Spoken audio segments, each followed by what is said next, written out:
Kapitolyo suportado ang pagpahigayon kuno sa Pride Month. Reports Grady Magdanaro. Live report. Yes, pipila ka mga representante sa nagkadang sektor sa LGBTQI+ community ang may anunsyo sa mga kalihukan alang sa selebrasyon sa Pride Month sa buwan sa Hunyo. Atol sa gipagayong press briefing diya mismo sa Kapitolyo, ang mga organizer sa kalihukan nihatag og tibok buwan nga mga aktibidades sa pagigtambayayong sa gamhanan sa probinsya Sugbo.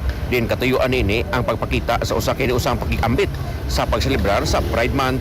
Matod sa co-founder sa Cebu Pride Movement nga si Ramon Basabe nga si Governor Pamela Pambari 4 may parehag og suporta sa inisyatiba isip kabahin sa tingwa sa Kapitolyo sa nagpadayon karong tingwa pagpakita og maayong komunidad di lang sa LGBTQI+ kundi apil na usab ang tibok marginalized sektor.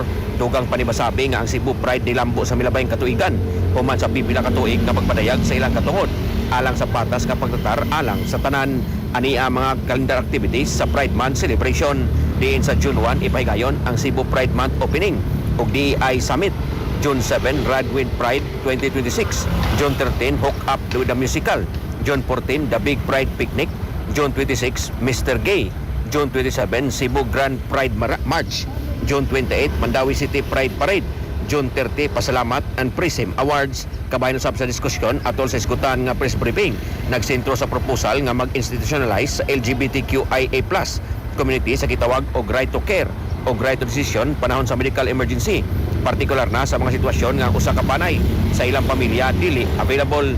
Si Mickey Impases sa Cebu Provincial Youth Development Office may butyag nga ang konsultasyon o rekomendasyon sa mga tambalanan kalabot sa mong proposal padayong gilikom sa pagkakaron. Gikatakda usab nga opisyales sa Cebu City, Mandawi City ug Cebu Provincial Government gikatakdang mosalmot sa parada. Lakip na si Governor Pamela Pambari 4 pagpakita matud pa sa mga organizer sa ilang gihulagway nga United Cebu under one rainbow flag. Sa atong mga katropa diha nga nagkalubog ug naghanap ang pananaw, inom kadunay og Vision X Plus of gel capsule. Gumikan kay kini kompleto sa mga phytonutrients nga moprotektar sa atong mga mata. Aduna kini lutein, beta-carotene, vitamin E ug zeaxanthin. Alang sa Pilipino para sa Pilipinas, kinang katropa Greggy Magdaro, XFM News. XFM report. Cellphone Plus Gold, mapalit sa mga butika sa inyong lugar.